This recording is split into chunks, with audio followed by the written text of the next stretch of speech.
Guys, I am so excited because we have the man himself back again. Crazy Days and Nights, or NT Lawyer, the blinds guy, whichever way you guys are calling him. A lot of you have said you followed him for years. You can't believe that he's here, but he is here again. And for those of you confused, yes, that is just a picture, a stock photo that is there. So you're not meant to see him. The camera wasn't glitching. That's just the way we set it up. This is the way he films, and that's how we're going to do it. But we are so excited to have you back. I know you guys cannot wait for this interview. How are you doing? I'm doing great. Thanks for having me back. Now, one of the things that you and I just talked about was that there were some clarifications that people wanted from the last interview. And one of the main ones I saw was that about Isabella Ferrer. I can never say her name, Ferrer, For, whichever way you want to say it. But let me show you this. If you want to um I'll let you go into it because he said that this is George Clooney's niece, and a lot of people were saying that she's not the niece. I know there's mixed information out there, but even if you go into AI, you can see clearly she is. Did you want to speak on that? well, I mean, this we're going with AI, and because it's got all this stuff. Isabel Ferrer and Miguel Ferrer is the son of Isabel Ferrer, and it's just this is how it happened, and basically Rosemary Clooney is her grandmother. So at least according to AI, and as you can see below in the Blake Lively Snark Reddit, granddaughter of Rosemary Clooney. So I mean, that's what's out there. If she wants to, nobody's ever asked her, I don't think, in an Mm-mm. interview. And so until we have somebody actually asking her in an interview, we're going to have to go by with what we have.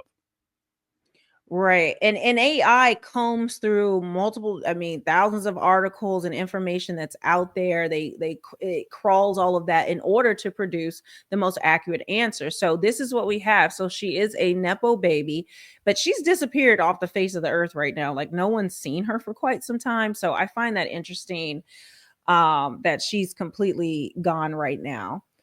But Yeah, all yeah. right. Go ahead. No, you would think that somebody who is in this movie or whatever, she would be out and about, and that people would be trying to look for her, trying to find out her thoughts on something. So the fact that she's staying hidden says a lot into of itself, because with everybody, all the internet and all the sleuths with this information, and we'd love a clarification of what she said on the red carpet, where she said that she was cast because of Taylor Swift. We'd like to know more about that. We'd like to know about her experiences on set. We'd like to know if Blake, picked out all her wardrobe and made her wear what she did, and just the story behind it. Now, maybe she's really trying to stay low because she's going to be deposed in the situation. So, I think a lot of these people, they don't want to be exposed or get caught saying something on the record, and then when they're deposed and it's under oath, saying, "Well, you said this in an interview, so were you lying then or are you lying now?"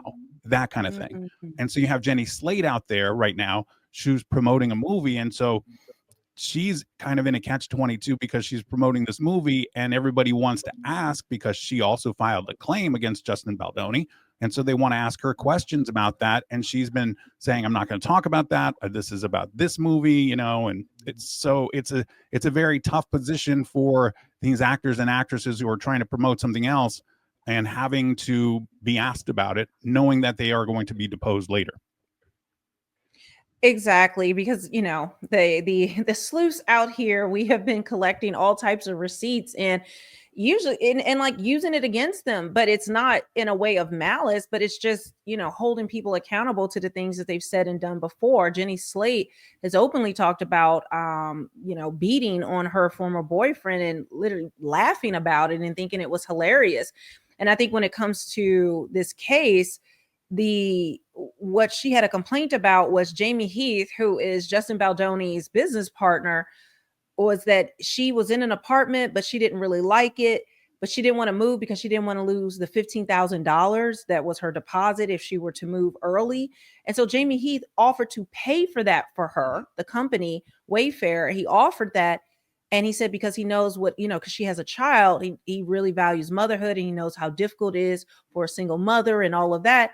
And that somehow was degrading or made her uncomfortable, I that know. that the company wanted to help out their actor so that she could be a good mother and have a safe place for her and her son. I just find it just so appalling, the things that they're accusing Justin of. Now, but getting into back into this whole story, one of the things that I've talked about on my channel, my other channel, but this one I haven't. Some people ask about the whole thing with Jessica Biel that you blew my mind with before when you talked about it, because I don't think anyone understands that Ryan Reynolds and Jessica Biel actually dated each other, and that the story gets really, really murky when it comes to him being engaged to Alanis Morissette and then Scarlett Johansson. Could you give us some of your knowledge, or what do you know about that? Yeah, it was an odd time. It goes back to when he was filming Blade Trinity. So that is in 2004. Okay, that's when it was filmed and stuff. And Alanis Morissette and Ryan Reynolds, they didn't break up until June of 2006. Then they got back together and split again in February of 2007. So, but when they were filming Blade Trinity, it was Ryan Reynolds and Jessica Biel. And at the time, you had Jessica Biel, who was romantically linked to Derek Jeter and Justin Timberlake. And then we had this whole kind of thing where Jessica Biel and Ryan Reynolds were hooking up, but they were trying to keep it a secret, which is, and I don't know if she was trying to keep it a secret from Justin Timberlake, if she was trying to keep it a secret from Alanis Morissette, if she was trying to keep it a secret from, Derek Jeter, whatever, but they were keeping it a secret. And so what we do is we finally have this official Alanis Morissette, Ryan Reynolds breakup in February of 2007. I believe it was actually February 3rd, 2007. And then by March, we have Jessica Biel and Ryan Reynolds basically going everywhere together. And it was just this very murky timeline because of the fact that everybody believes that between 2004 and 2007 that they were hooking up. But at the same time, like I said, Ryan is with Alanis, and we have Jessica with Derek Jeter and Justin Timberlake. So it's all very, very messy. Yeah, and you mentioned that, and then there was a whole thing where allegedly she could have been pregnant by him during this time.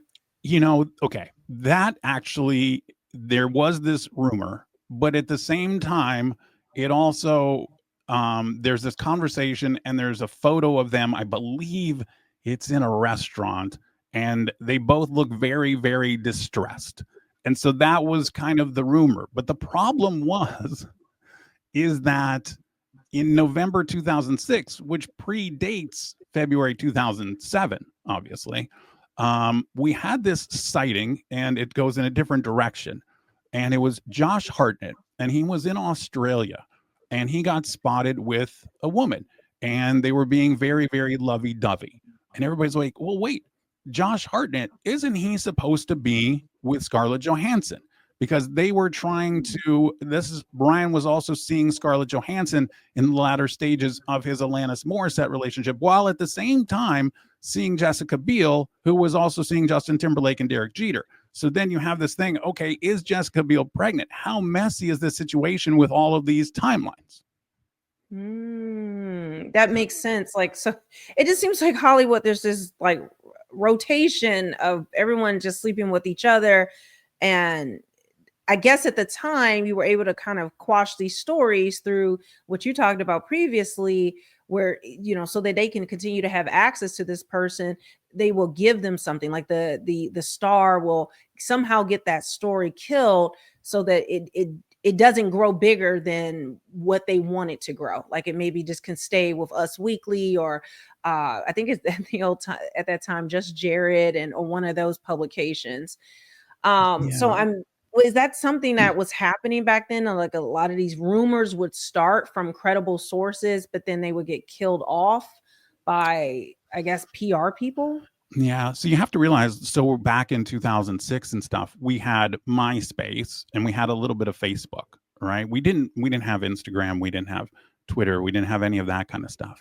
So, and also to kind of put it into perspective, back in 2006ish, when this is happening, we do have, blogs. We have Perez, we have Just Jared, as you said, which was a very access friendly, PR friendly kind of place. But at that time, to be fair, to say like Us Weekly or Life and Style or In Touch, they were trying to actually break stories. It wasn't so much for them access. It has changed over the years. But back then, this was the time, it put into perspective like a Britney Spears situation, right? This is right before she's going to go into a conservatorship.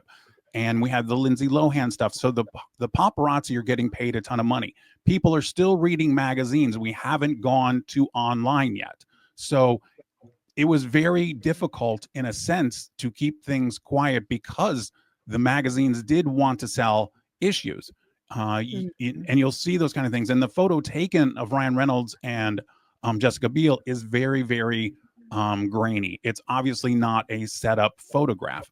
But I think that everybody, at least with the agents and the managers and stuff, they go, okay, Scarlett Johansson's going to be a big star. At that time, they probably thought Jessica Biel was going to be a big star. They thought Ryan Reynolds obviously going to be a big star. So we need to do our best to try and keep this quiet. And, as long as you kind of stayed out or you stayed indoors, people weren't going to catch you. But as soon as you go outside, there were so many paparazzi at that time.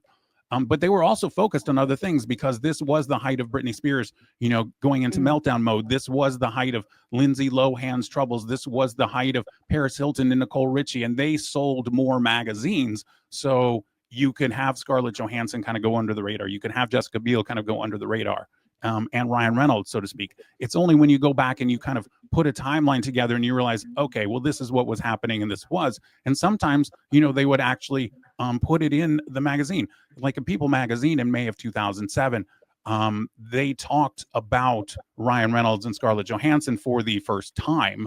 And it wasn't one of those things where it's new, but it's casual kind of thing. It was basically telling the story. Hey, they arrived separately, but they showed up and they greet each other with a hug and a kiss on the lips kind of thing.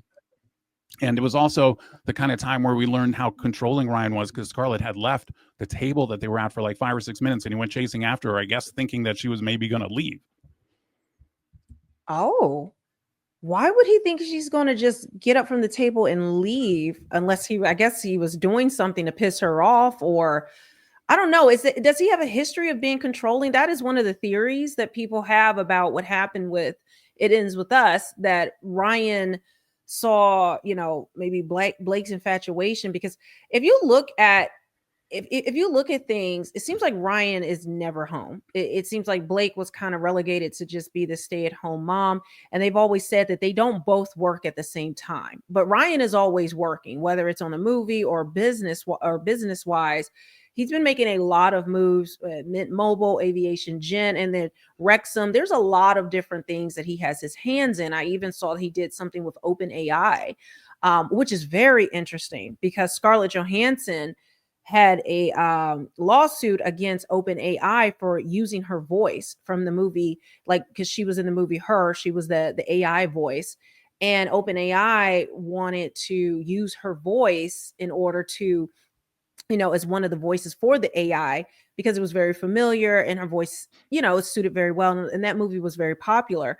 So, but she refused them several times. So instead, they still just use her voice anyway. And she was completely pissed off about this and very upset.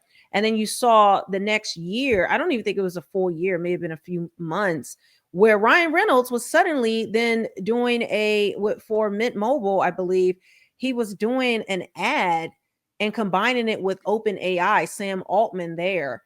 So it was just like a weird combination of things where it just seems like Ryan, I'm just kind of giving a whole thing of his history and things that I know with him and Scarlett Johansson, because I noticed that, I don't know, to me, it just seems like he's been very spiteful of Scarlett since their breakup, even though from what it looks like, that he was cheating on her throughout it, and especially with Blake Lively with Green Lantern. But I heard on your channel how he went and there was all these publications talking about how Scarlett was mean to him and really hurt him, and that's what ruined the marriage. What can you tell us about that? Well, first going back to what you had asked about originally about the controlling and stuff. And so I Mhm. do think that this, May of 2007 incident where he wanted to see exactly where she was and check up on her. But as I've been going back through the history of all of this, I was, surprised to see, I think on my podcast, I'm up to the years like 2014 and 2015 with them. And even back then, Ryan Reynolds was very controlling. He tried to get a director fired back in 2014. Blake Lively was filming something in Thailand and refused to talk to any of her castmates because of the fact that she thought that she was above them. There was also this period of time just prior to her going to film this movie in Thailand that everybody thought that Ryan and Blake were getting divorced. And one of the reasons was that Ryan wasn't letting her go work, right? She's coming off Gossip Girl and stuff like this. She's got some momentum and things. And so she thought that she was going to get to go work and be an actress and, be a movie star. And Ryan wasn't letting her go anywhere. And so that kind of everybody, if you go back and look in 2014, 2015, everybody assumed that they were going to get divorced. And everybody knew the reason was that Ryan was so controlling. And so it is that kind of situation. Now with Scarlett and Ryan, the problem that Ryan had was that Scarlett was the bigger star than Ryan when they were married. Okay, it's hard to see past Deadpool and think like that. But Scarlett Johansson was the bigger star by far. And I Mhm. think that rubbed Ryan the wrong way because again, he wanted to be able to control Scarlett and say, "Hey, I want you to do this. I want you to, stay home. You need to help, support my career." And it just wasn't, working and because Scarlett, had the bigger career. Scarlett at this point in time was also not the nicest person in the whole world. She Mm. has changed, but at that point, she was very, very much. There's some charities. There was this one thing where she was doing this thing for Oxfam, and it's the same time period that she and Ryan are together, and she was auctioning off a date with Oxfam. And then when Mm. you read the small print, it says that, well, you know what? You're probably not going to get to go on a date. The only thing that was guaranteed was a handwritten note from her, and it was absolutely crazy. And it was this kind of thing. There was a Marine, the annual gathering in the Marines. Some Marine asked her to go to this ball, the Marine Corps ball, and she was like, I'm too busy doing something or whatever. And it turns out that day of the ball, she was just hanging out at home, and it was really, really not a good scene for Scarlett. But I think that also Scarlett saw, herself being this A+ list actress, and that she wasn't going to let Ryan Reynolds hold her back. And so do you think that that is where kind of when he says essentially blaming her for the divorce, do you believe that that's true as though because that Scarlett was just so mean to him, he couldn't take it and his feelings were so hurt. Like I'm sorry when I saw those because I went into the Wayback Machine. You like you said, like you have to know what to look for. So you would mention something in the Wayback Machine, and I would like go, and I was like, okay, let me go to In Style and look back at this year, at this month, so I knew where to look. And when I saw the headlines, I was just very weird that he was playing himself as some type of victim. And of course, it's always sources or friends say that he was mistreated. Was he mistreated? I mean, there's one thing for Scarlett to be a little bit of a diva with, with her career and other things and the things that you mentioned, but versus her being just the bad guy in the marriage. Yeah, I really, again, Diva self, she's not the bad guy in the marriage. I think Ryan felt emasculated by Scarlett because of the fact that Scarlett was just, super famous at that time. And Scarlett, like I said, was kind of difficult. She had her own kind of thing that she would try and do. There was a time while they were married, shortly after they were married, where she was like, "Oh, I've never heard the song, I Kissed a Girl by Katy Perry," and everybody's like, "What? That's not even possible." And it's just kind of this ridiculous kind of storytelling kind of thing that I think that she probably learned from Ryan Reynolds, but she was not the she was not the reason. Ryan was not the victim. I guess I should put it that way. Or you Um, mean Ryan was not the victim of her? Correct. Okay. Yeah. Yeah, and just looking at it when with him wanting control, this is what a lot of people are saying about Blake Lively, and it ends with us because of when you're talking about her filming in Thailand and then they possibly get a divorce because he didn't want her to do it. And then she came off of a long hiatus of having children and being at home. And this was like her film coming back out and really trying to, I guess, make a name for herself. I'm not sure. I believe because this book had done so well with like book talk and they had a big fan base and there was such a fervor for this movie. I don't know. When seeing it, it looks like there may have been some elements of her wanting to take control for the sequels and to finally get something under her producer belt because she has a production company. Multiple movies have been announced, but nothing has come out. So it just seems as though like a takeover trying to do this. But then the other side of it, do you think, based on the things you've seen with Ryan Reynolds, was it a jealousy, a control thing, or possibly them wanting to take control of this movie because he does have a history of taking over a movie? Yeah, I mean, like I said, even going back to 2014 and 2015, he was trying to take over movies. Directors didn't want to work with him. And also, if you go back to that same time period of 2014, 2015, Blake tried her, hand at a company. She wanted to be like Goop, and she started this company called Preserve. And it was basically the same kind of thing. And what happened was that nobody was buying any of her products.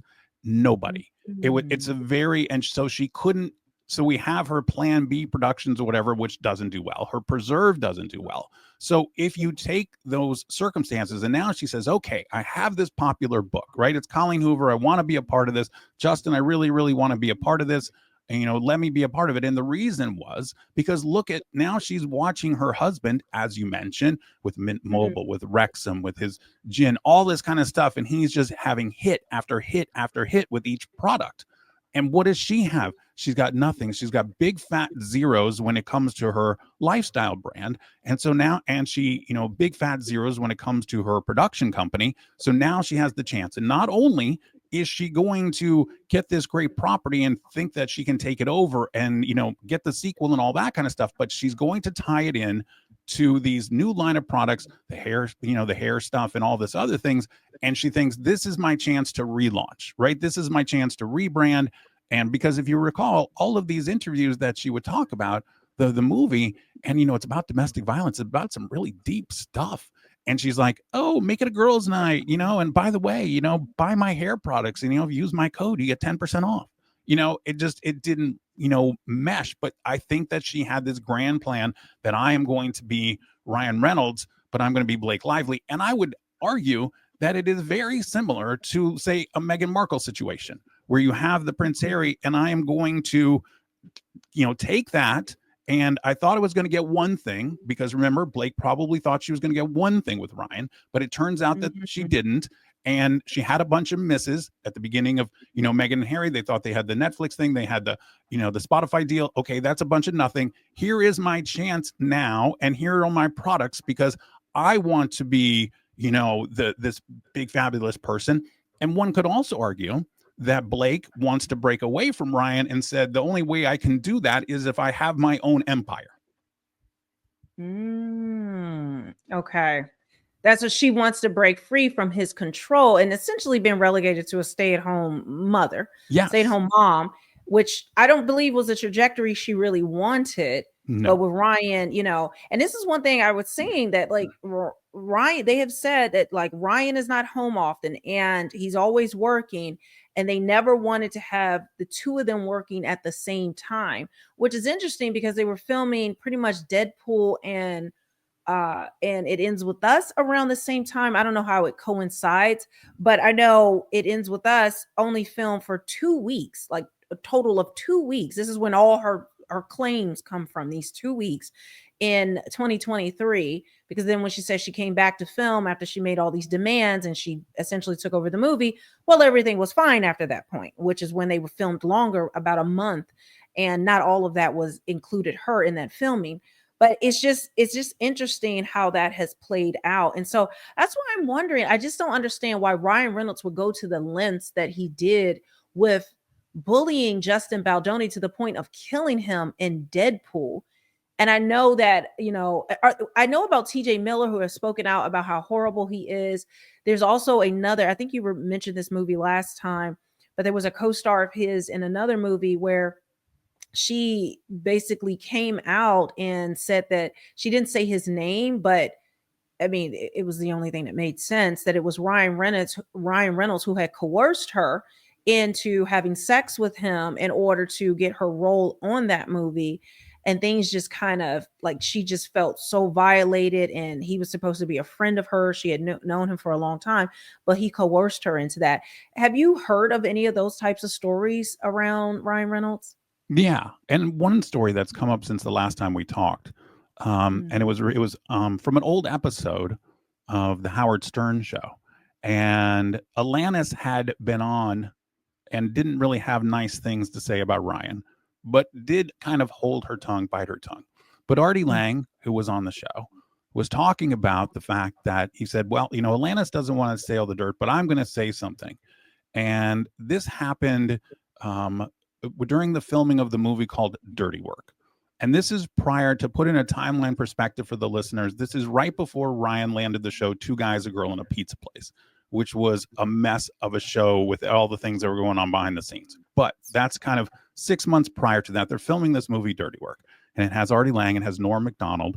Um, and they're filming this movie. It's directed by Bob Saget, and Ryan would show up on the set, and they're like, "Why are you here on the set?" And they would give him a really hard time because he wasn't filming or anything like that, but he was there because he was sleeping with an executive, a female executive, on the movie. And the next thing you know, the powers that be told everybody that Ryan could be on the set whenever he wanted, and they were not allowed to talk smack about him anymore because of this female executive. So it's kind of like this, casting couch thing that Ryan was a part of. So he probably didn't care that Blake Lively was also on the casting couch. And it goes to, yes, I've heard stories about him coercing not just one, but two people on the movie Waiting. That's the one you're talking about. And so, and I've talked, I even said the name of one of them from Waiting, but the other one has chosen to always remain silent.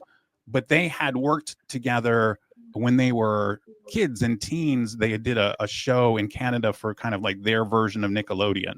So they had known each other for a while. And she um, has always talked about it, but has never said the actor's name. And she's never said who she is, but everybody knows who she is. But I know exactly who it is. But there's another woman that did come forward who had also known Ryan, and basically she heard, okay, well, if I got to get this role, I got to sleep with him too. And that name has been published. I can't remember what her name is off the top of my head, but yeah. Yeah, I can't remember her name as well. Was it Vanessa?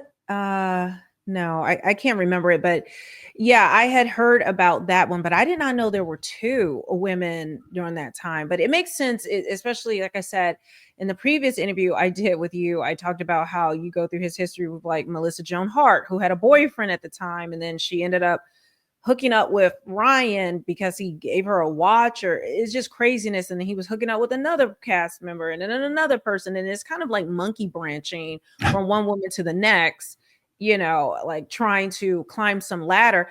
And it seems like he attached himself to women that were more powerful or had more clout, more, who were higher up on the ladder. But then he would again monkey branch to a woman that seemed as though they were a little bit higher than he was.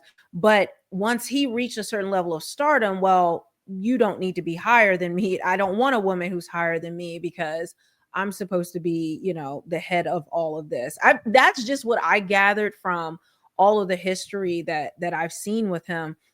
And that's why it's just, I still cannot get into the psychology that was behind him doing Nice Pool and taking it that far. That just seems psychotic It and a does. rage that I think is unheard of. Like, there's one thing to do a little bit of a parody or mocking of someone in a movie, but to take it this far where it's a full blown character and then to credit his fake twin in the movie. Was it Greg Reynolds, or I forget his name, but he's credited in the movie because he's supposed to be playing nice pool, and then that same credit is given and It Ends With Us to the same person, but he's never in the movie. It's just very weird incestuous relationship. And so but go ahead. I'm sorry. Were you No, saying something? I remember the name of the actress that's actually said her name is Caitlin Doubleday. She was in Empire. Ah, Um, so okay. that's the one that's actually named herself. The other one has never named herself. I know who it is. I know what role she played. Um, Okay. but and it's really weird. Honestly, I'm not gonna say the role, but the role itself is creepy, and the whole situation that she's in, and I can't actually believe that Ryan Reynolds thought it was a good idea for that storyline. And if you've seen the movie, you'll figure out the character, and you will also be very creeped out. Oh wow. I didn't think I could be even more creeped out than I am It right involves it involves somebody underage. now. What? Yeah, there's a I big didn't have storyline in this movie where one of the characters, a female, is underage and she's like 17, and Ryan Reynolds' character is counting down the days until she turns 18. So That's crazy, especially if you think about Blake Lively's complaint, where she wanted to make sure that no one underage had a sex scene, something around underage, even though Isabella Ferrer that we talked about was in her 20s when she was playing the young Blake Lively, who was supposed to be underage. It was just very bizarre control, but we've seen a lot of hypocrisy coming out. I don't know if you've seen the thing recently where it was uncovered about how Blake, in her lawsuit against Justin Baldoni, she's talking about he improvised kissing, he improvised this, that, and the other. He's the director. It's just deranged. But then, and she wanted to make sure they stuck to the script, like exactly, so that he had no agency as the director of the movie. But then we find out in the behind the scenes, when in A Simple Favor, the first one, that there's a scene with Henry Golding when he comes home and he's very upset with her, but then she grabs him by the balls, essentially grabs yes, him and improvises this. And then Paul Feig, who had clapped back at me on X randomly, but he Paul Feig gets super excited and starts like telling her to like grab him harder. So it's just I'm just bringing this up because there's just so many inconsistencies on both sides, and the hypocrisy, like with the whole underage thing. But they've done these things. They have their daughter saying sexual lines, literally a sexual act yes, between her father and her uncle Hugh Jackman, and this was directed by kind of like he's not her godfather, but it's her brother's godfather, but so essentially a godfather figure, and then making her repeat it over and over, up to 500 times. But then we found out the original line was supposed to be, when I want your opinion, I'll take my genitalia out of your mouth. That was the original line she was supposed to say to her own father. Some say she was 7, but people did the math. Looks like she was 6 years old and supposed to say this. So it's just really disgusting just to see how these people have operated. Now, I wanted to touch with you, or I wanted to go into some Justin Bieber stuff because okay. that has blown up. I don't know if you have anything else about Ryan and Blake you want to discuss with this. No, we can let's do some Justin stuff. The other Justin. Okay.